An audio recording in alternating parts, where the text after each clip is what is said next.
வந்து அப்போ வணிகர்கள் ட்ரேடர்ஸ் பயன்படுத்திக்கணும்ன்றீங்க. எனக்கு வேணும் விரைவில் வேண்டும். நாங்கள் பாழாடுறதுக்குள்ளே வேணும். என்னுடைய வணிகத்தை தான் அவன் அபகரிக்க வந்திருக்கான். என்னுடைய வணிகத்தை அவன் அபகரிக்க வேண்டும் என்றால் என்கிட்ட வேலை செய்கிறவனை எடுத்துக்கிட்டால் தான் அவனால் சுலபமாக அபகரிக்க முடியும். எல்லா கடையிலையும் வந்துட்டாங்க சார். அண்ணாச்சி கடையில் கூட வந்திருக்காங்க சார். தமிழ்நாட்டில் குறைஞ்சபட்சம் 1.5 கோடி நார்த்து ஈஸ்ட் குறைஞ்சபட்சம் மாநிலத்திலேருந்து தமிழ்நாட்டில் ஒண்டி இருப்பாங்க சார். 1.5 கோடி இருப்பாங்க. நம்மளுடைய ஃபிகர்ஸ் எல்லாம் தப்பு. இங்கே மட்டும் பான்பராக் வாயன் பீடா வாயன்னு சொல்லி மட்டும் அவங்கள துரத்தினீங்க, நம்ம பொருளாதாரம் அழியிறது மட்டும் இல்லை, திரும்ப மீட்க கூட முடியாது. நம்மளுடைய பொருளாதாரம் இன்றைக்கு மாதாந்திர பொருளாதாரம் குறைஞ்சபட்சம் 25% அடி வாங்கும். அவன் இல்லை செத்தோம்.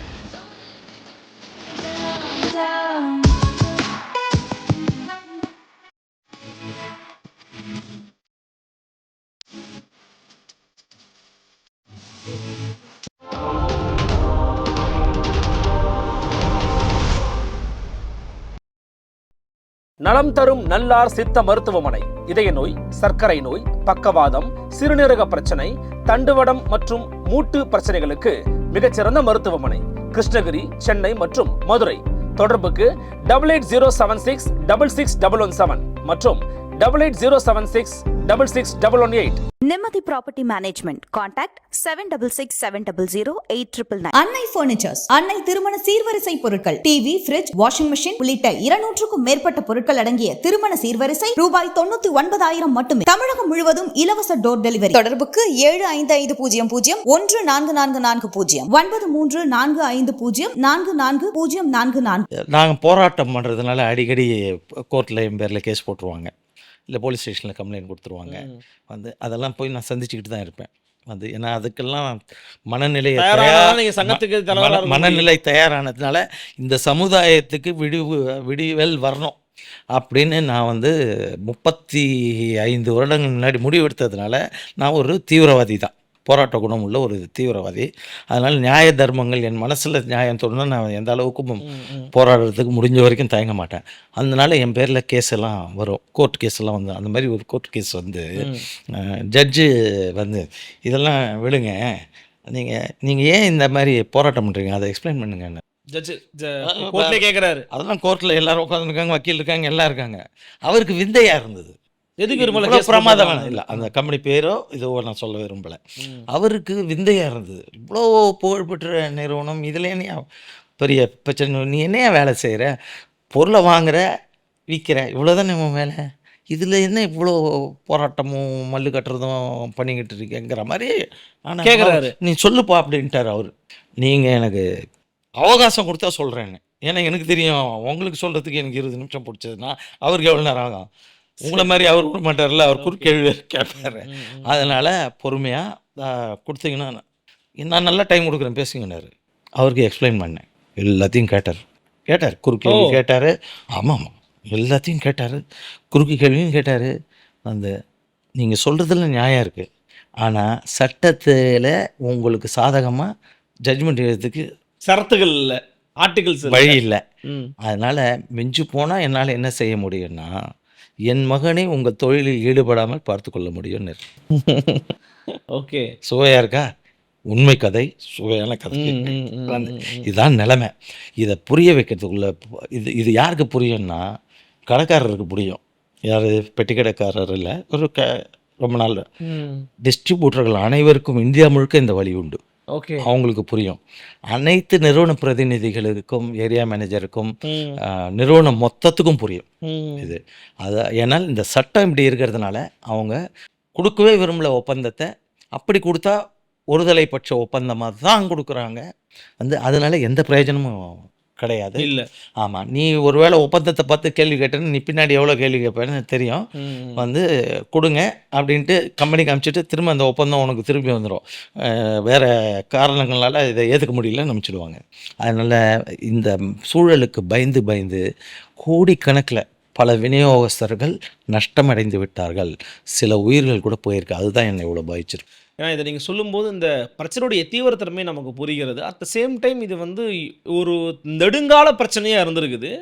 இது அடுத்த கட்ட தலைமுறைக்கு கடத்தப்படுகிறது இல்லையா? அவங்களும் இதை வந்து ஃபேஸ் பண்ணுறாங்க. ஒரு காலத்தில் இது பிரச்சனையே இல்லை சார். ஒரு காலத்தில் இதில் பிரச்சனையா இல்லை. ஏன்னா அன்றைக்கி வணிகத்துக்கு முதலீடு போட்டு வரதுக்கு ஆள் இல்லை. வணிகம் செய்யணுன்னாலே முதலீடு இருக்கிறவனால தான் செய்ய முடியும். ஒரு நல்ல செட்டியார், துட்டு இருந்த செட்டியார், இப்படி தான் வந்து வணிகம் செஞ்சாங்க. ஸோ பணம் உள்ளவனுக்கு தான் வணிகம் செய்யக்கூடிய வாய்ப்பு இருந்தது. ஆனால் அதே மாதிரி நீங்கள் பார்த்தீங்கன்னா நம்ம பேங்க்கில் இப்போல்லாம் தான் லோன் கொடு லோன் கொடுக்க அலையிறான். நான் என்னுடைய பிரைம் ஏஜில் வணிகத்தில் நுழைஞ்ச போதெல்லாம் வந்து லோனே வாங்க முடியாது பேங்க்கில். லோன் வாங்க எவ்வளோ கஷ்டம்.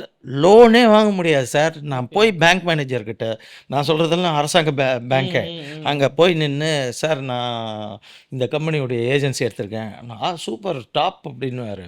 எனக்கு டர்ன் ஓவர் பார்த்தீங்கன்னா டெய்லி 5 லட்ச ரூபா ட்ரான்சாக்ஷன் இருக்கும்.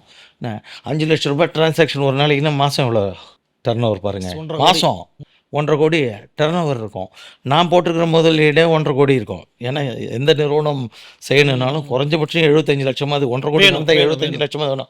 மார்க்கெட்லேயும் கடன் கொடுக்கணும், கையிலையும் ஸ்டாக் வச்சுருக்கணும் உங்களுக்கு. இப்போ இதுதான் பிஸ்னஸ். அவங்கள எனக்கு வந்து சார் செக்கு இதான் சொன்னேன்ல, கடைசி நிமிஷத்தில் அவன் கழுத்திருப்பான்னு சொல்லி 3 லட்சம் கொடு, 10 லட்சம் கொடு, அந்த டர்ன் ஓவருக்கு ஏற்ற மாதிரி அவன் நம்ம கழுத்தில் வைப்பான் கத்தியை. அப்போது என்ன பண்ணுவீங்க? இன்னும் சேர் கடியிலேயே தொட்டு இருக்குது, எடுத்துருந்தா 5 லட்சமா 10 லட்சமா அவுத்துட்டு போகணும்னு சொல்லி அதெல்லாம் யாராலையுமே செய்ய முடியாது. சரி, நம்ம டீல் பண்ணுற பேங்க்கில் போய் கேட்போன்னு போனீங்கன்னா எல்லாம் கரெக்ட், சூப்பர் கிளைண்ட்டு தான் நீங்கள். அது உங்களால் தான் எங்கள் பேங்க்கில் ஃபோன் வேறு பண்ணுவாங்க. சார் பேங்க்கில் கஸ்டமர் வெயிட் பண்ணுறாங்க, நீங்கள் வந்து 1.5 லட்சம் ரூபாய் கட்டுவீங்களே, கொஞ்சம் சீக்கிரம் வந்து கட்டுக்கன்னு எங்களுக்கு ஃபோன் பண்ணுவாங்க. நம்ம ஆளுக்கு பேங்க்லேயே நம்மளை துட்டு கேட்குறான், நீ சந்தோஷப்படுவான். அங்கே போய் லோன் கேட்டான்னா அவர் சொல்லுவார், இல்லை கரெக்ட் சார், ஆனால் உங்களுக்கு ப்ரையாரிட்டி செக்டாரில் வரல சார். என்ன இதில் வரல? ப்ரையாரிட்டி செக்டார் லெண்டிங்கில் வரல. நீங்கள் நஷ்டப்பட்டு ஒரு ஃபேக்ட்ரி ஆரம்பிச்சிங்கன்னா அது கொடுக்கறதுக்கு எனக்கு உரிமை இருக்குது, ஃபேக்ட்ரிக்கு கொடுப்பேன். ஆனால் இன்றைய இதில் வந்து ட்ரேடிங்க்கு கொடுக்க முடியும். இன்றைக்கி எப்படி சார் இருக்குது? இன்றைக்கி மாறி போச்சு. ஏகப்பட்ட பணம் இருக்குது. இன்னைக்கு நிலைமை வணிகர்களுக்கு எப்படி இருக்குன்னா, கொலாட்ரல் செக்யூரிட்டி கொடுத்தா கூட கொடுக்க மாட்டேன்னு சொன்ன காலகட்டங்கள்லேருந்து, சரி சார் பரவாயில்ல வந்து ட்ரேடிங் செக்டாரில் இல்லை, நீங்கள் 1 கோடி ரூபாய்க்கு சொத்து கொடுங்க, இல்லை 1 கோடி ரூபாய் டெபாசிட் பண்ணுன்னா நான் ஒரு 25 லட்சம் உங்களுக்கு லோன் தரேன்னு சொல்லி இந்த நிலைமை, மோசமான நிலைமை. இன்றைக்கி ஒழுங்காக வணிகம் செஞ்சேன்னா, அதாவது ஒழுங்காக வணிகம் செஞ்சேன்னா என்ன அர்த்தம்னா, ஃபைனான்ஷியல் டிசிப்ளின்னு நீ கடைப்பிடித்தால், டெய்லி பேங்க்கில் ரெமிட் பண்ணுறது, செக்கை பவுன்ஸ் பண்ணாதது, கம்பெனிகளுக்கு வந்து கரெக்டாக டீலிங் பண்ணி உன் டர்ன் ஓவரில் ஒழுங்கான வளர்ச்சிகள் இருந்தால், வித்தவுட் எனி கொலாட்ரல் செக்யூரிட்டி 1 கோடி வரைக்கும் அரசாங்கம் லோன் கொடுக்குது. எங்கள் ப்ரைம் பீரியடில் அதெல்லாம் கிடையாது. இப்போ வாய்ப்புகள் நிறைய வந்திருக்குது இன்னைக்கு. ஆனால் இன்றைக்கும் கான்ட்ராக்ட் கிடையாது. எஸ், அந்த ஒப்பந்தங்கள் வந்து ரொம்ப ஒரு முக்கியமான ஒரு பிரச்சனையாக தான் சார் இருக்குது. இன்றைக்கி நம்ம அந்த ஒப்பந்தம் கொடுத்து பேசியிருக்கிற மாதிரியே இன்னொரு டெவலப்மெண்ட் ஒன்று இருக்குது சொசைட்டியாக, சமூக ரீதியாக வந்து பார்த்தீங்க அப்படின்னா, ஆர்டிஃபிஷியல் இன்டெலிஜென்ஸ் அப்படிங்கிறது ஒரு மிகப்பெரிய ஒரு ரெவல்யூஷனை கிரியேட் பண்ணியிருக்கே கூட சொல்லலாம். நிறைய மென்பொருள் நிறுவனங்களாக இருக்கட்டும், பல துறைகள்லையும் அதனால் என்னெல்லாம் தாக்கத்தை ஏற்படுத்த முடியுமோ ஏற்படுத்திக்கிட்டு இருக்குது. குறிப்பாக ஒரு காலகட்டத்தில் சொல்லுவாங்க, கம்ப்யூட்டர் வந்துருச்சுங்க அவ்வளோதான் முடிஞ்சு போச்சு எல்லாரும் வாழ்க்கைன்னாங்க. ஆனால் ஒரு துறையில் ஒரு மாதிரியான மாற்றங்கள் உருவாக்கிக்கிட்டு இருக்கு. இன்றைக்கி ஏஐ வந்து ட்ரேடர்ஸ் மத்தியில், வணிகர்கள் மத்தியில் எது போன்ற தாக்கத்தை, இம்பேக்ட் ஏற்படுத்துது? நெகட்டிவாகவும் சரி, பாசிட்டிவாகவும் சரி இருக்குதா? அந்த மாதிரி சரி, எந்த ஒரு முன்னேற்ற புரட்சி வந்து ஆரம்ப கட்டத்தில் ஏற்பு கம்மியாக இருக்கும். கம்ப்யூட்டர் யோசிச்சு பாருங்கள். கம்ப்யூட்டர் வந்த காலங்களில் கம்யூனிஸ்ட் தான் பெரிய ஸ்ட்ரைக் பண்ணாங்க வேர்ல்டு முழுக்க. கம்ப்யூட்டரே வந்தால் வேலை வாய்ப்பு இருக்கிறதே ஏற்கனவே வேலை வாய்ப்புக்கு தவிப்பாக இருக்குது, இருக்கிறவங்கன்னா வேலை போய்டும்னு சொல்லிக்கிட்டு இருந்தாங்க. இன்றைக்கி கம்யூனிஸ்ட் கட்சி ஆஃபீஸில் கம்ப்யூட்டர் இல்லாமல் வேலை பார்க்க முடியாது. நல்லா கம்பேர் பண்ணீங்க. எது கம்பேர்? நீங்கள் வேறு கம்யூனிஸ்ட் ட்ரெஸ்ஸு போட்டிருக்கீங்களே. இப்போது அதனால் இன்றைக்கி ஆர்டிஃபிஷியல் இன்டெலிஜென்ஸ் அப்படிங்கிறது வந்திருக்கு. இது இந்த உலகத்துடைய 99% மக்கள் தொகைக்கு என்ன மாற்றங்கள் வரப்போகுதுன்னு இன்னும் தெரியாத அளவில் அது வளர்ந்துருச்சு. எந்திரன் சினிமா எடுத்தார் பாருங்க, சங்கர் எடுத்தார் தமிழில். அவர் அன்னைக்கு கற்பனை பண்ணி சொன்ன பல விஷயங்களை இன்றைக்கி உண்மையாகிட்டுருக்கு. உண்மையிலேயே தீர்க்கதரிசி டைரக்டரில் அவரை கண்டிப்பாக சேர்த்துக்கணும். வந்து கற்பனை பண்ணி சொன்னார். அந்த அளவில் எந்த அளவில் வந்திருக்கு இன்றைக்கினாக்க, மாத்திரை நீங்கள் கடையில் போய் உங்களுக்கு ஒரு ஜுரம் வந்ததுன்னா மாத்திரை என்ன வாங்குவீங்க? டாக்டர் எழுதி தருவார், 650 mg அப்படின்னு வாங்குங்க.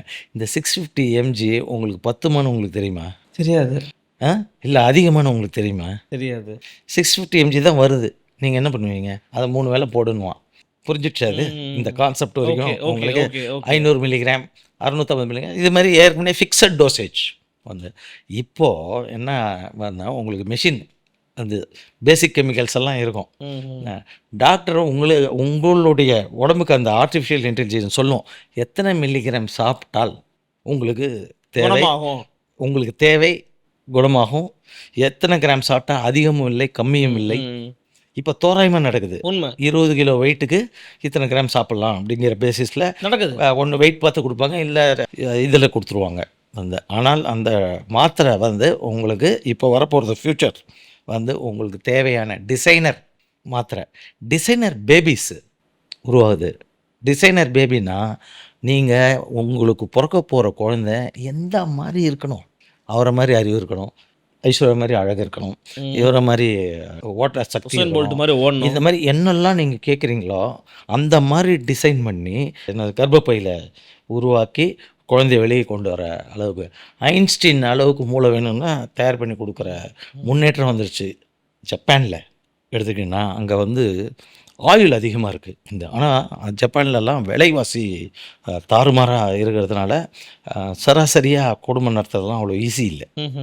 வந்து பல பேர் கல்யாணம் பண்ணிக்கல, குடும்பம் நடத்துகிறாங்க, தனி வாழ்க்கையை நடத்துகிறாங்க. இவங்களுக்கெல்லாம் வந்து முதுமை பெரிய பாரமாக இருக்குது உங்களுக்கு. ஏன்னா பார்த்துக்க ஆள் இல்லை. இப்போ அந்த ஜப்பானில் இதுக்கு தீர்வு காணணும்னு ஒன்று என்ன பண்ணியிருக்காங்கன்னா சயின்டிஸ்ட்டு ரோபோ மெஷின் லேர்னிங்கிற ஒரு வார்த்தை இப்போ அடிக்கடி சொல்கிறாங்க பாருங்கள். மெஷின் லேர்னிங்னா ஒரு ஸ்கூலில் குழந்தைக்கு நீ என்ன கற்றுக் கொடுக்குறோ அது மாதிரி குறிப்பிட்ட வேலையை செய்யறதுக்கு அந்த மிஷினுக்கு கற்றுக் கொடுக்குறாங்க. அப்போது நான் இருக்கேன், எனக்கு முதுமை வந்துடுச்சு, படுக்கையாக இருக்கேன், கூட ஹெல்ப் பண்ணுறதுக்கு யாராலையும் வர முடியாது, செய்ய முடியாது அப்படின்னா மிஷினை கொண்டு வந்து உனக்கு தேவையானதெல்லாம் ட்ரெயின் பண்ணுவாங்க. அதனால் நீ என்னை தூக்கிட்டு பாத்ரூமுக்கு போனால் அந்த ரோபோ எழுந்து தூக்கிட்டு பாத்ரூம் போகும். எனக்கு சாப்பாடு ஊட்டி விடு அப்படின்னு சொன்னால் சாப்பாடை ஊட்டி விடும். கிச்சனில் போயிட்டு இந்த சமையலை எனக்கு செஞ்சு கொண்டு வா அப்படின்னா அதுக்கு ட்ரெயின் பண்ணிவிடுவாங்க, செஞ்சு கொண்டு வரோம். எனக்கு தண்ணி வேணும் அப்படின்னா செய்யும், செஞ்சுட்டு உட்காந்துரும், இல்லை நின்றுடும், இல்லை போய் சார்ஜிங்கில் நின்றுடும் ஏதோ.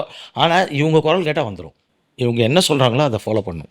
அந்த அளவுக்கு எக்ஸ்ட்ரீமாக இப்போது போயிட்டுருக்கு. ட்ரேடர்ஸுக்கு என்ன மாதிரி இது பண்ணுது? ட்ரேடர்ஸுக்கு வந்து இன்றைக்கி தேவை இருக்குதுன்னு நான் நினைக்கிறேன். தேவை இருக்குது, டெக்னாலஜி தேவை, கண்டிப்பாக தேவை இருக்குது. ஆனால் இன்னும் என்னுடைய ட்ரேடர்ஸ் நினைக்கல ஃபுல்லாக வந்து. ஏன்னால் எப்படி தேவை இருக்குது தமிழ்நாட்டில் குறிப்பாக சொல்லிடுறேன். தமிழ்நாட்டில் வந்து எத்தனை அரசியல் பிரச்சனைகளை பற்றி பேசினாலும், டெய்லி எத்தனை குறைகளை அரசியல்வாதிகளை பற்றி வருத்தங்களை தெரிவித்தாலும் வந்து முன்னேறிய மாநிலங்களில் தமிழ்நாடு ஒரு மாநிலம். ஆமாம், அதை நான் திரும்ப பதிவு செய்வேன். எந்த கட்சியும் தனிப்பட்ட இதை கொடுக்கல, நான் கிரெடிட் கொடுக்கல. நம்ம தமிழ்நாட்டு மக்களுக்கு தான் கிரெடிட் கொடுக்குறேன் வந்து. ஆகையால் இந்த தமிழ்நாட்டில் இந்த முன்னேற்றம் வந்திருக்கிற காரணத்தினால இன்றைக்கி ஒரு சராசரி வேலைகளெல்லாம் செய்யறதுக்கு மேன் பவர் ஷார்ட்டேஜ் வந்துடுச்சு. ஏன்னால் ஒரு ஏழை குடும்பம் அப்படிங்கிற குடும்பம் இன்றைக்கி என்ன சம்பாத்தியம்னா 40,000 ரூபாய் சம்பாத்தியம் கூட்டா. அப்பா அம்மா மகள் பையன் 4 பேரும் வேலைக்கு போனால் 40,000 ரூபாய் கிடைக்கிறதுங்கிறது ஈஸியாக இன்றைக்கி கிடைக்கக்கூடிய வாய்ப்பு உருவாயிடுச்சு. அதனால தான் நீங்கள் வந்து எந்த ஸ்லம்முக்குள்ளே வேணாலும் நுழைஞ்சு பாருங்கள், இன்றைக்கி ஒரு காட்ரேஜ் பீரோ இல்லாமல் இருக்காது, ஒரு 2 டிவி இல்லாமல் இருக்காது. இலவசம்லாம் இல்லை, அவங்களாலே சம்பாதிக்கிறாங்க, அவங்களாலே வாங்க முடியும். இலவசம் கொடுத்தா அதையும் வாங்கி வச்சுப்பாங்க, அவ்வளோதான். வாஷிங் மிஷின் இல்லாமல் இருக்காது. ஆனால் அந்த அம்மா துணி துவைக்கிற வேலைக்கு போவாங்க, அவங்க வீட்டில் வாஷிங் மிஷினில் வேலை செஞ்சால் தான் அவங்க போய் அந்த வீட்டில் 10,000 ரூபாய் மாதம் சம்பளம் வாங்க முடியும். சார் 150 ரூபாய் 200 ரூபாய்க்கு வேலை செய்கிறவங்க கிடைக்கிறாங்க. அதெல்லாம் போயிடுச்சு உங்களுக்கு. ஆகையால் அதுபோல் மிகப்பெரிய தட்டுப்பாடு முன்னிலை வேலை செய்கிறவங்களுக்கு ஏற்பட்ட காரணத்தினால்தான் நீ அளவுக்கு அதிகமாக இந்த நார்த் ஈஸ்ட்லேருந்து நம்ம எல்லாருக்கும் ஒரே வார்த்தை தான் சொல்லுவோம், வட இந்தியர்கள் பீகார்காரன்னு சொல்லுவோம். பீகார் ஹிந்திக்காரங்க அப்படின்னு சொல்லிடுவாங்க. ஆமாம், அப்படி தான் சொல்லுவாங்க. வந்து நார்த்தில் ஆரம்பித்து நார்த் ஈஸ்ட் வரைக்கும் போகுது அது. பீகார் நார்த்தோட சேர்த்துக்கே கிடையாது. ஆமா. இருந்தாலும் நமக்கு அது பழகி போயிடுச்சு. அவங்களாம் இங்கே வந்து நல்ல தமிழ் பேசுகிறான். நம்ம எங்கேயாவது சலூனுக்கு போயிட்டு நமக்கு தெரிஞ்ச அரைகுறை ஹிந்தியில் அவனுக்கு சொன்னால் தமிழ்லேயே சொல்லுங்கள் சார்ன்றான். எல்லா கடையிலயும் வந்துட்டாங்க சார். அண்ணாச்சி கடையில் கூட வந்திருக்காங்க சார் சார். தமிழ்நாட்டில் குறைஞ்சபட்சம் 1.5 கோடி நார்த்து ஈஸ்ட் குறைஞ்சபட்சம் மாநிலத்திலேருந்து தமிழ்நாட்டில் ஒண்டி இருப்பாங்க. சார் 1.5 கோடி 1.5 கோடி இருப்பாங்க. நம்மளுடைய ஃபிகர்ஸ் எல்லாம் தப்பு. என்ன சார் சொல்றீங்க? ஆமாம் irrespective ஆஃப் செக்டர் சார். சொல்றீங்க. இன்னமும் வந்து இதை மீறி இது பத்தலை. ம். நீங்கள் ஹோட்டலில் போய் பாருங்கள், ஆள் தேவை. ஆமா. என்ன வேலைக்கு ஆள் தேவை? நான் சர்வ் பண்ண ஆள் தேவை. இப்படி தான் போட்டிருப்பாங்க. ஃபாஸ்ட் ஃபுட் பார்க்குறீங்கல்ல, அந்த ஃபாஸ்ட் ஃபுட் கடையிலலாம் பாருங்கள், இந்த சைனீஸ் ஐட்டத்தை பண்ணுறதெல்லாம் யார் பண்ணுறாங்கன்னு. நார்த் இந்தியன்ஸ் தான். ஒருவேளை நம்ம அரசியல் காரணங்களுக்கோசரம் கட்சிகளை வந்து நார்த் இந்தியன்ஸை இந்த பான்பராக் வாயன், பீடா வாயன், அப்படி இப்படின்லாம் சொல்லி விரட்டி விட்டாங்கன்னு வச்சுக்கோங்களேன். நம்மளுடைய பொருளாதாரம் இன்றைக்கு மாதாந்திர பொருளாதாரம் குறைஞ்சபட்சம் 25% அடி வாங்கும். ஓகே. அவன் இல்லை செத்தோம் வியாபாரம். அந்த அளவுக்கு டிபெண்டன்சி போக்கு நோக்கி நம்ம நகர்ந்துட்டோம். நடந்துட்டோம். இப்போ ட்ரம்ப் என்ன பண்ணிக்கிட்டு இருக்காரு? அவருக்கு மனசில் தோணுதை செஞ்சுக்கிட்டு இருக்காரு. சார், ஒரு பெரிய தலைவர்கள் வந்து 4 கட்டமாக சிந்திக்கணும். அவர் சிந்திக்கிறது அவர் நாட்டு மக்களுக்கு நல்லது, எல்லாம் உண்மை. ஆனால் என்ன உணர்ச்சி வசப்பட்டு முடிவுகளை எடுக்கிறது இருப்பாங்க. இன்றைக்கி காத்தால எழுந்தா இவன் நேற்றுக்கு இப்படி பேசிட்டானா 50% அவனுக்கு டாரிஃப் அப்படின்னு அவர் அனௌன்ஸ் பண்ணிடுறாரு. வெனிசுலாவா நான் எடுத்துக்கிறேன், இதை நான் எடுத்துக்கிறேன். இன்றைக்கி மேப்பு போட்டு விட்டுருக்காரு. வெனிசுலாவு, கனடா, கிரீன்லாண்டு, இந்த 3 நாடும் அமெரிக்காவுக்கு சொந்தமான நாடு மீம் ஒன்று போட்டு விட்டுருக்காரு. மீம் ஒன்று போட்டிருந்தாங்க, அண்ணன் எடுத்துக்கிறேன்டா அப்படின்னு சொல்லி ட்ரம்ப் சொல்கிறாங்க. ஆகையால் தமிழ்நாடு தென் மாநிலங்களில் முதன்மை இடம் பெற்றிருக்கு முன்னேற்றத்தில். இத்தனை பிரச்சனை இருந்தாலும் அதை நான் பதிவு பண்ணுறேன் வந்து தனி அதெல்லாம். ஆனால் பெங்களூர் அந்த ஐடி செக்டார்னால பெரிய முன்னேற்றத்தை கண்டு அங்கே கூட இனிமேல் இருக்க முடியாது சொல்லி மாறுறாங்க. ஹைதராபாத் அது மாதிரி தாறுமாறான முன்னேற்றங்கள் வந்திருக்கு ஐடி செக்டார்னால. எல்லாம் பெங்களூரில் ரோடு பிரச்சனை, அது பிரச்சனைன்னு சொல்லிட்டு இருக்காங்க பாருங்கள்.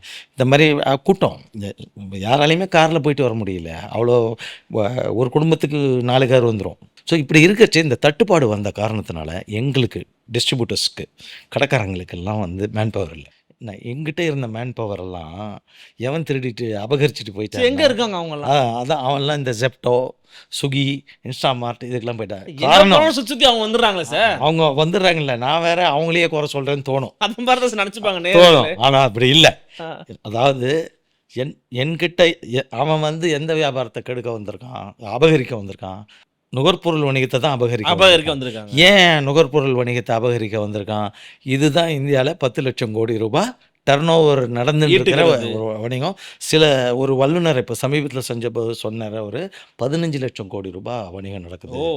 நீங்கள் 10ன்னு சொல்லிக்கிட்டு இருக்கீங்க, வந்து இல்லை 15 லட்சம் ரூபாய், 15 லட்சம் கோடி 15 லட்சம் கோடி நடக்குது அப்படின்னு. அப்போது இவ்வளோ வளர்த்ததுனால தான் அந்நிய முதலீடோடு அவன் வந்திருக்கான்.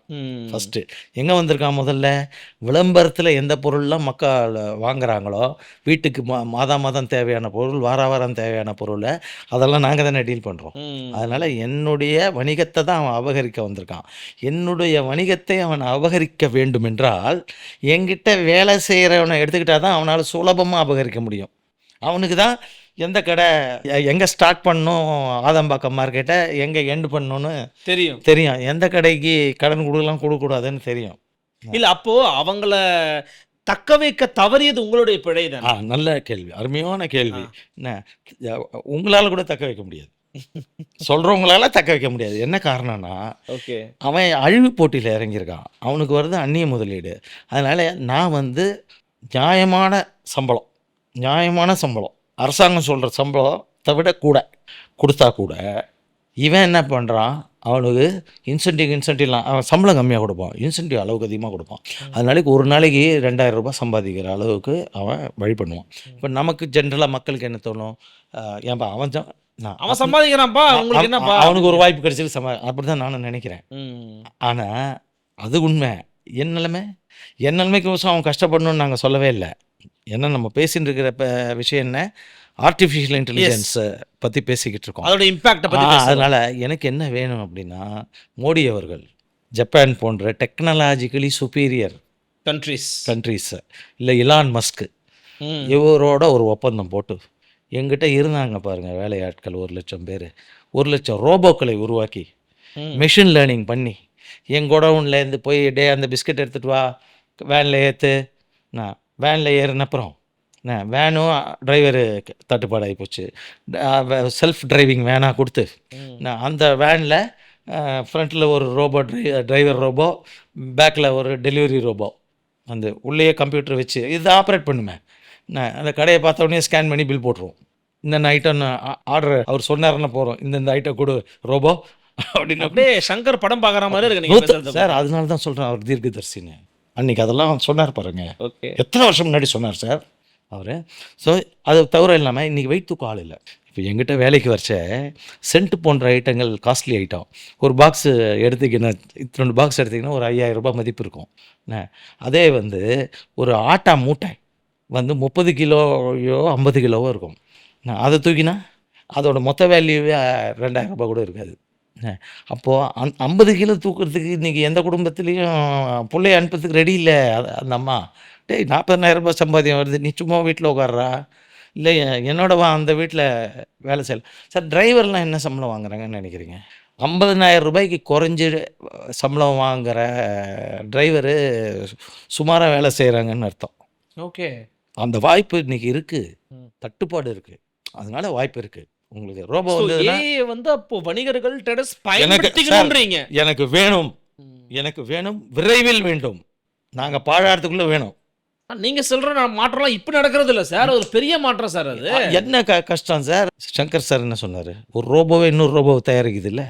இலான் மஸ்க்னு கேள்விப்பட்டீங்கல்ல, இப்போ எலக்ட்ரிக் கார் அவர் தானே கண்டுபிடிச்சார். கார் எதில் தயாராகுது? இரும்பில் தானே. அவருடைய ஃபேக்ட்ரியில் இரும்பு வந்து ஒரு 500 கிலோ ரோல் இருக்கும். அந்த ரோல் தான் காராக மாறப்போகுது. நான் ரோபோ தான் எல்லாம் ஃபுல்லாக. இந்த பக்கம் காரை அந்த இரும்பு உள்ளே வந்ததுன்னா 4.5 நாளில் அந்த பக்கம் காரை வந்து விற்கிறதுக்கு வந்துடும். எவ்வளோ நாள்? 4.5 நாளில். நான் சொல்கிறதெல்லாம் 5 வருஷம் முன்னாடி. இப்போ இன்னும் சீக்கிரம் அந்த ஸ்பீடு உங்களுக்கு. அதுவும் ரொம்ப அட்வான்ஸ் சிப்ஸு சார். இப்போ எதுக்கு டைம் என்ன சைனாக்காரன் பிடிக்கணும்னு அலையிறான். அட்வான்ஸாக போயிட்டு இருக்கான். அவங்கக்கிட்ட தான் அந்த சிப்ஸ் மேனுஃபேக்சரிங் ஃபெசிலிட்டி இருக்குது. ஓகே, நீங்கள் அவ்வளோ சீக்கிரமாக தகவமைச்சுப்பாங்கன்னு நினைக்கிறீங்களா நம்ம ட்ரேடர்ஸ்லாம்? சார் முதலமைச்சர் இ-காமர்ஸ் கூட ஃபைட் பண்ண முடியல சார் உங்களால். முதலமைச்சர் நினைத்தால் என்ன, பிரதம மந்திரி நினைத்தால், முதலமைச்சருக்கு ஒன்றும் பிரதம மந்திரி பர்மிஷன்லாம் தேவை கிடையாது. ஜப்பானுக்கு அவர் நேராக போகலையா? நேராக போயிட்டு எங்கள் நாட்டுக்கு இது தேவை, எப்போ உங்களுக்கு எல்லாருக்கும் ரோபோ வாங்கி தரேன், இனிமேல் டெலிவரி பண்ணுறதுக்கெல்லாம் கஷ்டப்படாதீங்க அப்படின்னு சொல்லி வாங்கி கொடுத்தா நாங்களாம் உடனே வாங்கிடுவோம். 1,00,000 ரூபா சொன்னால் கூட எனக்கு தேவை. ஒரு ஆளுக்கு எவ்வளோ சம்பளம் கொடுக்குறேன்? 25,000 ரூபா கொடுக்குறதா வச்சுக்கோங்க. ஒரு ஆளுக்கு 25,000 ரூபா கொடுக்குறதா வச்சு வருஷத்துக்கு எவ்வளோ கொடுக்குறேன்? போதும். போனஸ் கொடுப்பேனா, டெய்லி பேட்டா கொடுப்பேனா, எல்லாத்தையும் சேர்த்துக்கோங்க. ஒரு ரோபோ விலை என்ன விலை இருக்கும்? 5 லட்சம் ரூபா இருக்குமா? வாங்கிக்கிறேன். ஓகே, பட் ஆனால் அதில் இன்னொரு விஷயத்தை கேட்குறாங்களா? இப்போ நீங்கள் சொல்கிற மாதிரி நீங்கள் ஒரு வாதத்தை வைக்கிறீங்க, தமிழ்நாடு முன்னேறி இருக்குப்பா, ஸோ நிறைய பேர் வந்து இந்த வேலைக்கெல்லாம் ஆட்கள் ரொம்ப குறைவாக இருக்கிறாங்கன்னு. இப்போ வட இந்தியர்கள் நிறைய பேர் வராங்கல்ல, அவங்களுக்கு நீங்கள் வேலை வாய்ப்பை கொடுக்கறதுனால உங்களுக்கு ஏதாவது பிரச்சனை இருக்கா? ஏன், எந்த பிரச்சனையும் இல்லை. என்ன பிரச்சனை? ஜஸ்ட் கேட்குறேன். ஒரு பிரச்சனையும் இல்லை. தெரியாத ஆளுங்களை வச்சிங்கன்னா அவன் ஏதாவது திருட்டுத்தனம் பண்ணிட்டு போவான். இதுக்கு தான் நல்ல எஸ்டாப்ளிஷ்டு வந்து சார். ஒரு இல்லீகல் ட்ரேட் எடுத்திங்கன்னா கூட பேர் இல்லீகல் ட்ரேடாக இருக்கும், ஆனால் வெல் எஸ்டாப்ளிஷ்ட் நெட்வொர்க். அது நெட்வொர்க் கரெக்டாக இருக்கும். நெட்வொர்க் பர்ஃபெக்டாக இருக்கிறதுனால தான் இல்லீகல் ட்ரேட் சக்ஸஸ்ஃபுல்லாக பண்ண முடியும். தப்பை பிளான் பண்ணி பண்ணுறான், பர்ஃபெக்டாக பண்ணுறான். அதனால தான் க்ரைம் ரேட் கம்மியாக அது பதிவாகும் உங்களுக்கு. அந்த மாதிரி வந்து இதுக்கு ஏஜென்ட்ஸ் இருக்காங்க. இல்லை சார், என்ன இப்போ ரீசெண்டாக வந்து ஒரு பொலிட்டிக்கலாகவே வந்து ஒரு அவேர்னஸ் கிரியேட் ஆகிட்டு இருக்கு. சொல்ல வந்தேன். Please please please please. இதுக்கு ஏஜென்ட்ஸ் இருக்காங்க தமிழ்நாட்டில். அந்த ஏஜென்ட்டுக்கு ஹிந்தியும் தெரியும், அசாமீஸ் தெரியும், மணிப்பூரி தெரியும். அவனுக்கு எந்த மாநிலத்தோட கனெக்ஷன் வச்சுட்டு இங்கேயும் அவனுக்கு தொடர்பு, அங்கே இருக்கிற புரோக்கருக்கும் இவனுக்கு லிங்க் இருக்குது. இவன் இங்கேருந்து போய் சொன்னான்னா எனக்கு 25 ஆள் வேணும், சரவணா ஸ்டேருக்கு புதுசாக தொடர்கிறாங்க பெரம்பூரில், அதனால் ஒரு 500 ஆட்கள் வேணும் அப்படின்னா தமிழ்நாட்டில் இப்போ கிடைக்காது. அங்கேருந்து தான் இறக்கணும். வந்துடுவான். அவனுக்கு அந்த ஊரில் மழை எப்போ பாரு மழை, எப்போ பாரு மழை, மழையும் இதையும் வந்து அங்கே தொழிலெலாம் பண்ண முடியல. முயற்சி பண்ணால் கூட கஷ்டம். ஓகே. டூரிசம் தான் பெருசாக தொழில் பண்ணலாம், ரொம்ப முயற்சி பண்ணாலும் கஷ்டம். இங்கே மட்டும் விரட்டி விட்டோன்னு வச்சுக்கோங்க சார், நான் இன்றைக்கி சொல்லிடுறேன், வந்து எல்லாரும் வந்து ஆடியன்ஸ் எல்லாம் இதை நல்லா கேட்டுக்கோங்க, தெரிஞ்சுக்கோங்க. இங்கே மட்டும் பான் பராக் வாய் எம்பீடா வாயின்னு சொல்லி மட்டும் அவங்கள துரத்தினீங்க, நம்ம பொருளாதாரம் அழியிறது மட்டும் இல்லை, திரும்ப மீட்க கூட முடியாது. ஏன்னா யூபி முன்னேறிக்கிட்டு இருக்கு, அவனுக்கு யூபிக்கு போகிறது கிட்டக்க, இங்கே வந்தான்னா வருஷத்துக்கு 2 மாதம் லீவில் போகிறான், அவ்வளோதான். அவனுக்கு இங்கே துபாய் வர மாதிரி, அங்கே வேலை செஞ்சான்னா 400 ரூபாய் மிஞ்சி போனால் கிடைக்கும், இங்கே ஒரு 1000 ரூபாய் கிடைக்குது, 1200 ஏதோ நல்லா கிடைக்குது இங்கே துபாய் ஆட்டம் அவனுக்கு. ஆனால் அவனுக்கு யூபியில் இப்போ யூபி முன்னேறிட்டு இருக்குல்ல, வந்து அங்கேயும் தட்டுப்பாடு இருக்குல்ல, அதனால் நீங்கள் யோசிச்சு பாருங்கள், அங்கேருந்து யூபிக்கு போகிறது அவனுக்கு எவ்வளோ கிட்ட வருஷத்துக்கு ஒரு வாட்டி ஊருக்கு போகிறதுக்கு பதிலாக வருஷத்துக்கு 4 வாட்டி போவான். மொழியும் கொஞ்சம் சுலபமாக இருக்கும். அதனால தான் நான் வந்து அனைத்து அரசியல் கட்சிகளுக்கும் வேண்டுகோள் விடுக்கிறேன், அரசியல்வாதிகளுக்கு வேண்டுகோள் விடுக்கிறேன், தயவுசெய்து உண்மையான நிலையை அறியாமல் வந்து நார்த் இந்தியாவிலேருந்து வந்த ஊழியர்களை, கடைநிலை ஊழியர்கள், அவங்க யாரும் இங்கே வந்து இதாக இல்லை. அதை தான் கேட்க வந்தேன், நான் கொஸ்டினை கேட்க வந்தேன். என்னென்னா பொதுவாக வந்து பொலிட்டிக்கலி அவேர் கிரியேட் பண்ணுறதுக்கு தமிழ்நாட்டில் எல்லா கட்சிகளும் ரொம்ப கொஞ்சம் முன்னோட்டமாக இருப்பாங்க. அது பழங்காலம் தொட்டும் சரி, இந்திய எதிர்ப்பு அப்படின்னு பல விஷயங்கள் என்ன சொன்னாலும், நீட்டு இப்படி பல விவகாரங்கள், அதை ஃபுல் பொலிட்டிக்கல் போக வேண்டாம், மற்றவங்க பண்ணுறது முன்னாடி தமிழ்நாடு கொஞ்சம் முன்னாடியே பண்ணிடும். அது என்ன சொல்கிறாங்கன்னா, இன்றைக்கி வந்து பார்த்தீங்கன்னா அவங்க ஓட்டர்ஸாக கன்வெர்ட் ஆயிடுவாங்க, ஸோ பொலிட்டிக்கலி இதில் வேறு கேம்ஸ் விளையாடப்படுதுன்னு ஒரு பார்வையை ஒரு செக்ஷன் முன் வைக்கிறாங்க. அப்போது அதில் ஒரு பயம் இருக்குது தானே, அதில் ஒரு அச்சம் இருக்குது தானே, ஒரு கலாச்சார பண்பாட்டு தாக்கமே ஏற்படும். முன்னேற்றமாக பயமா, ரிஸ்க் வர்சஸ் ரிவார்டு தான் கிடைக்கும். முன்னேற்றம் வருதுங்கிறது மிக முக்கியம். உனக்கு என்ன கஷ்டம், வந்து வெளியிலேருந்து வந்து அவன் வேலை செஞ்சு சம்பாதிச்சு போகிறான், நம்ம முன்னேறுறோம், நம்ம சம்பாதிச்சா தான் அவனுக்கு கொடுக்க முடியும், நம்ம சம்பாதிக்காமல் ஒன்று. அடுத்தது, இதனால எந்த தமிழ்நாட்டில் இருக்கிறவனுக்கும் வேலை போல, எனக்கு தமிழ் பேசுகிற ஆள் ஒண்டி 1 லட்சம் பேர் வேணும் தமிழ்நாட்டில் வேலை செய்ய. உங்களுக்கு ஆமாம், ஓகே, டிரைவர் வேலை இருக்குது, குடோன் கீப்பர் வேலை இருக்குது, பில் போடுற ஆள் வேலை இருக்குது, டெலிவரி பாய் வேலை இருக்குது, இவ்வளோ வேலை இருக்குது. ஆனால் ஆள் இல்லையா? இல்லையே. என்ன சார் சொல்கிறீங்க சார்? நான் சொல்வது அனைத்தும் உண்மை, முற்றிலும் உண்மை. இன்னும் நம்ம ஆடியன்ஸுக்கோசம் சொல்லணும்னா என் தாய் மீது சத்தியம். அதான் சார், பிஹெச்டி படிச்சுட்டு குரூப் 4 அப்ளை பண்ணுறாங்க டிஎன்பிசியில், நீங்கள் வேலைக்கு ஆள் இல்லைன்றீங்களே சார். படித்ததுக்கு தகுந்த வேலை கிடைக்கலன்னு வேணா சொல்லலாம். நான் சொல்கிறது, என்னுடைய வேலையாட்களை எல்லாம் இந்த நிறுவனங்கள் அபகரிச்சிட்டாங்க. Zepto, Blinkit, BigBasket, okay, Amazon, Flipkart எல்லாம் அபகரிச்சிட்டான். சரியா? அது கூட தமிழ் பசங்க தான் போகிறாங்கன்றீங்க. விஷயம் அவனுக்கு தெரிஞ்சதுனால போகிறான். இப்போ அது பத்தலைன்னா அவன் அடுத்தது இவங்களையும் அங்கே போயிடுவாங்க. அவனுக்கு அவன் வளர நான் அழிகிறேன், நான் அழிஞ்சாதான் அவன் வளர முடியும் சார். அதை தெளிவாக சொல்கிறேன் சார். என்னை அழிக்காமல் அவன் வளர முடியாது, என்னை அழிக்கிறதுக்கு அவன் கஷ்டப்படுறான். சேர்ந்து ஏன் வளர முடியாதா சார்? அந்த மாதிரியான மாற்றத்தை மத்திய அரசு கொண்டு வரணும். அதுக்கு சஜஷன் கொடுத்துட்டுருக்கேன். என்ன சஜஷன் கொடுத்துட்டுருக்கேன்னா, நாங்கள் டீல் பண்ணுறது எல்லாம் குறிப்பு விலை உள்ள பொருட்கள். குறிப்பு விலைன்னா எம்ஆர்பி உள்ள பொருட்களை தான் நாங்கள் டீல் பண்ணுறோம். நீங்கள் எந்த கடையில் போனாலும் விலையை பார்ப்பீங்க வந்து. ஸோ குறிப்பு விலை பொருட்களை தான் அவன் வந்து குறைந்த விலைக்கு விற்கிறான். அதுக்கு காரணம் என்னன்னா, அதிகபட்ச விற்பனை விலை போட்டிருக்கிற பொருளில் குறைந்தபட்ச விற்பனை விலை போடணும். போட்டுட்டால் 100 ரூபா பொருளை எவனாக இருந்தாலும் 90 ரூபாய்க்கு கீழே விற்க முடியாதுன்னு வந்துட்டா, எனக்கும் அவனுக்கும் வந்து சம தள போட்டியாக இருக்கும். என்னால் வந்து ஒரு அண்ணாச்சி கடை, பொட்டி கடை எல்லாம் எங்களால் எங்கள் சர்வீஸ் லெவல் பிளேயிங் ஃபீல்ட் இருக்கும். எங்கள் சர்வீஸை அவனால் கொடுக்கவே முடியாது சார். நான் தெருமுனையில் இருக்கேன். எப்படி இவ்வளோ ஸ்ட்ராங்காக சொல்கிறேன்? பாட்டி வந்து தெருமுனையில் நின்றுக்கிட்டு டேய்னு கை காட்டிச்சுன்னா கொண்டு போய் பிஸ்கட் பாக்கெட்டை கொடுத்துட்டு வந்துடுவேன். என் கஸ்டமர் ஒரு நிமிஷம் வெயிட் பண்ணுங்கள், நம்ம பாட்டியம்மா கேட்குறாங்கன்னா என் கஸ்டமர் வெயிட் பண்ணுவாங்க. என் ஸ்பீடு அவனுக்கு வராது. இது விட நான் சொன்னேன் உங்களுக்கு, எங்ககிட்ட இருந்த வேலையாட்களெல்லாம் அவன் அபகரிச்சிட்டான் அப்படின்னு சொல்லி சொன்ன பாருங்க. இதுக்கு வந்து ஒரு புதிய பேர் வந்திருக்கு இந்த தொழிலுக்கு, கிக் ஒர்க்கர்ஸ். ஆமாம், ஜிஐஜி, கிக் ஒர்க்கர்ஸ் அப்படின்னு வந்திருக்கு. நான் என்னுடைய தேசிய விநியோகஸ்தர்கள் சங்கம், என்னுடைய தேசிய வணிகர்கள் சம்மேளனம், எல்லாம் சேர்ந்து இந்த கிக் ஒர்க்கர்ஸ்க்கு 10 நிமிடத்தில் டெலிவரி அப்படின்னு எல்லாம் போடுறதுனால அவங்களுடைய உயிருக்கு அச்சுறுத்தல் ஏற்படுகிறது. வேறு வழி இல்லாமல் 10 நிமிஷம் வேகமாக போகிறான். 10 நிமிஷத்தில் போய் கொடுக்கலாம், இன்சென்டிவ் கட் ஆகிடும். ஓ, நான் தான் சொன்னேன், அவனுக்கு சம்பளம் கம்மி. கம்மி, இன்சென்டிவ் தான் ஜாஸ்தி. Okay. ஒரு சில சமுதாயத்தெல்லாம் பேர் சொல்ல நாகரிகம் இல்லை. ஒரு சில சமுதாயத்தில் என்ன பண்ணுவாங்கன்னா, வேலை செய்கிறவனுக்கு சம்பளம் 200 ரூபாய் தான் இருக்கும். ஆனால் 2 லட்ச ரூபாய் அவனுக்கு அட்வான்ஸ் கொடுப்பான். எவ்வளோ? 2 லட்ச ரூபா அட்வான்ஸ் கொடுப்பாங்க. ஏன்னா அவன் இந்த ஜென்மத்தில் அவனால் 2 லட்சத்தை கட்ட முடியாது, அடிமையாக இருப்பான். நீ என்கிட்ட அடிமையாக இருக்கணும்னு சொல்ல மாட்டாங்க. அவனுக்கு தேவையில்லை, துட்டு கொடுத்துருவாங்க. ப்ரோனட் கிடையாது, ஒன்றும் கிடையாது. அவனுக்கு சம்பளம் இவ்வளோ தான் இருக்கும். சம்பளத்தை ஏற்றினா ஏற்ற மாட்டான், அதை திருப்பி கொடுக்குற அளவுக்கு சம்பளத்தை ஏற்றினா ஏற்ற மாட்டான். சில சமுதாயங்கள் இப்படி தான் வச்சுக்கிட்டு இருந்தாங்க. இன்றைக்கி அந்த காலகட்டங்கள் மாறிக்கிட்டு இருக்கு. எதுக்கு சொல்கிறேன்னா, இந்த கிக் ஒர்க்கர்ஸ்க்கு உயிர் ஆபத்து இருக்கிறதுனால நாங்கள்லாம் அரசுக்கு எழுதி போராடி 3 நாள் முன்னாடி கவர்மெண்ட்லேருந்து 10 நிமிஷத்தில் டெலிவரி செய்கிறோன்னு சொல்லி கன்சூமர்ஸை அட்ராக்ட் பண்ணுறது போடவே கூடாது, சட்டம் வந்துருச்சு. 10 நிமிடத்தில் டெலிவரினே நீ அறிவிக்கக்கூடாது. அவன் 10 நிமிஷத்தில் கொடுக்குறோம், 5 நிமிஷத்தில் கொடுக்குறோம், 50 நிமிஷத்தில் நீ கொடுக்கறதுனால அவங்களுக்கு பாதிப்பு. நாங்கள் ஏகப்பட்ட தரவுகள் கொடுத்தோம். எத்தனை பேர் இதனால செத்து போனால், இவன் போய் வேற ஒருத்தனை இடிக்கிறதுனால தேவையில்லாமல் அவனுக்கு எவ்வளோ பாதிப்பு ஏற்படுது அப்படின்னு விவரங்கள்லாம் கொடுத்து அதை பண்ணோம். எங்களுக்கு பிரச்சனைகள் இருந்தாலும் நான் பொது சேவைக்கு வந்திருக்கேன். அதனால் என்னால் முடிஞ்ச நல்லதை அவங்க நன்மை ஒன்று செய்யணும்னு செஞ்சுருக்கிறீங்க. நான் ஒண்டி செஞ்சில்ல, என்னோட சேர்ந்து பல பேர் புரியுது செஞ்சுருக்காங்க. ஏன்னா நான் அந்த அளவுக்கு இன்றைக்கி கிக் ஒர்க்கர்ஸ், இந்த கிக் ஒர்க்கர்ஸும் நார்த் இந்தியா முன்னேற்றம் ஆயிடுச்சுன்னு வச்சுக்கோங்க. இதுவும் இருக்காது. ஓகே, இதுவும் இருக்காது சார். நிறைவாக ஒரு கேள்வி, அடுத்த ஒரு 10-15 வருடங்களில் இந்த சிறு குறு வணிகர்கள் இருப்பாங்களா சார்? தாராளமாக இருப்பாங்க. ஏன்னா அதுக்குள்ளே நீங்கள் சொல்கிறதெல்லாம் கேட்கும்போது பயமாக இருக்கே. இல்லை, அதுக்குள்ளே நான் போராட்டத்தில் ஜெயிச்சிடுவேன். எல்லாரும் வணிக சமுதாயம் நிறைய போராடுறோம்.